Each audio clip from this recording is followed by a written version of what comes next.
Immortality-The Process. Greetings and shalom. Pay very close attention to what I'm about to say. The truth about mankind's creation and the reason for that creation has escaped the world for a countless number of decades, leaving the human race clueless and confused, thinking that it is acceptable to the Almighty for us to do the best that we can when it comes to worshiping Him, salvation, and eternal life. Oh, but what a surprise awaits the masses here in these last days of humankind's rebellious rule on the earth. From the very first breath of creation, Yahweh Almighty enacted an astounding, unimaginable project. Not a hobby, not an experiment, but a corporate, covenantal master plan whose deliverable is an immortal family and a holy kingdom fashioned into the Creator's precise, perfect character image. He framed the brief, he laid out the architecture, he even appointed the milestones and committed to a timeline that would require generations, geopolitics, exile of a nation, the exile's return, martyrs, prophets, and one final corporate-level resurrection to move flesh into an immortal manifestation. This is not sentimentalism. This is strategic sanctification. From the very beginning, Yahweh declared His intent, "Let us make man in our image," Genesis 1 verse 26. That phrase is a charter, the statement of the creative work of and for the human race. The Creator's objective was to eventually duplicate His holy character in the bodily form of creatures labeled as human beings. The target product, immortal persons that would reflect Yahweh's justice, His mercy, His wisdom, and His sovereign love. A kingdom of priestly kings and rulers, functioning within a 12-foundation, 12-gated holy city of consummated governance. Exodus 19 verse 6, Revelation 21 verses 12 through 14. The architecture is precise. The key performance indicators are holiness, obedience, and the likeness of the Messiah Yahshua, Matthew 5 verse 48, Romans 8 verse 29. The method is surgical, incarnation, vocational, crucible, and the resurrection. Yahweh sent forth a Redeemer, Yahshua, who served as the prototype and guarantor of the transformation. The resurrection is the technological pivot. It is the transmutation process by which corrupted flesh is qualified and transformed to incorruption. 1 Corinthians 15, verses 42 through 44, Philippians 3, verse 21. The resurrection does not merely resuscitate the human body, it upgrades the very essence of its life on every single level imaginable. That upgrade is the company policy of the kingdom of heaven. Those called out of the world are to willingly conform to Yeshua's image, a full system migration from mortality to immortality. Romans 8 verses 29 and 30. Time is the built-in control mechanism.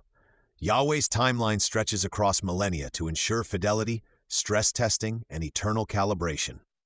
Why so long, you ask? Because the objective is not merely external compliance to righteousness, but also internal theatricality, the reshaping of the mind, the purification of the heart, and the exact alignment of the will, so that the transformed are not just copies of Yahweh coerced by His power, but literal family members who have chosen a covenantal identity. The long timeline allows for various testing environments like idolatry, empires, exiles, syncretism, successes, failures, and persecution. Each a scenario in which loyalty and righteous character are proven and forged. The plan requires layered narrative arcs. Covenant promises, prophetic indictments, exile narratives, sacrificial systems, the prophetic office, and finally the incarnation and resurrection narrative. These arcs are not incidental. They are the learning modules by which the souls of the children to be are trained. Understand the cost. The dossier of salvation is stamped with suffering. Pain is not an accident, but it is an instrument of refinement. Suffering disciplines one's attention away from self and the world, and redirects it toward the source. It strips away every illusion, it exposes loyalties, and it accelerates the maturation process. The scriptures make this bluntly clear. The way to perfection is through various trials and testing. James 1 verses 2 through 4.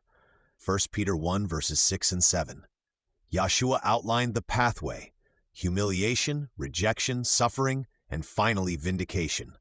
That is the operation manual. Those called out of the world are expected to run the same self-sacrificing gauntlet, to pick up their cross, to enter the furnace, and to be separated from worldly onboarding and its perks. This is Yahweh's human resources policy for the Holy Family, selection by the call and selection by the cost. Psychologically, the training is beyond radical. It is not simply learning the doctrine, it is the reprogramming of the soul's governing system. The curriculum includes prolonged obedience, repetitive obedience under duress, community accountability, prophetic correction, and solitary intimacy with Yahweh Almighty through His Word and by His Spirit. Your identity is reconstructed from consumer to covenant-bearing steward, from reactive creature to reflective ruler. The process undermines all default programs like pride, fear, comfort addiction, and loyalty to self, turning self over to the sovereign ruler who installs new firmware like humility, obedience, sacrificial love, and a singular devotion to the Father. This kind of retraining requires a call so decisive that the call separates us fully from the world's incentives and cultural onboarding. Only a summons that pierces the very soul can produce a 100% buy-in.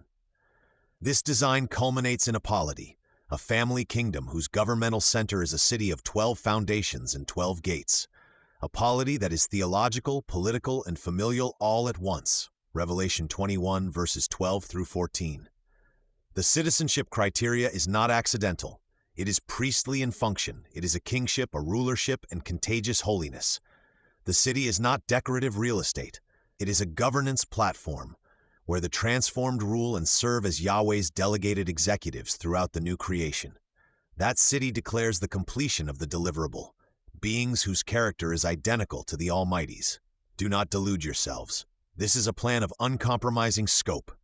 It required centuries of covenant enforcement, prophetic audits, sacrificial trials, and the final capital expenditure, which is the blood and the bone of the incarnate Redeemer, to validate and secure the transformation process for all who would be called to enroll.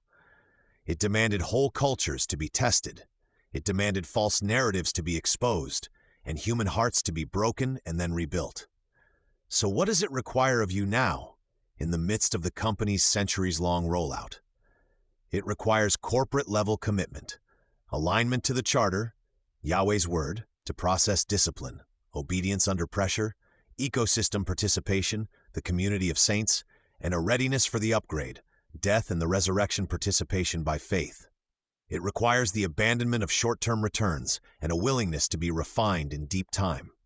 It requires psychological reorientation. The old operating system must be crucified, the new one installed as the lived reality. The call is exacting because the outcome is exacting. Immortal persons who reflect the Almighty in governance, in holiness, and in love. This is the strategy. This is the cost. This is the covenant, the deliverable, a family kingdom seated in a perfect city who have moved towards completion across the ages.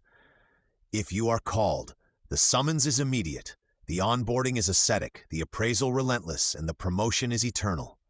Yahweh's timetable is patient, His purpose is immutable, His standard is perfection. Will you be part of the executive team He is raising up? The priestly, the kingly, and be transformed into immortality. The invitation stands, the training begins now. Are you called? In Messiah's name, service, and right hand. So be it.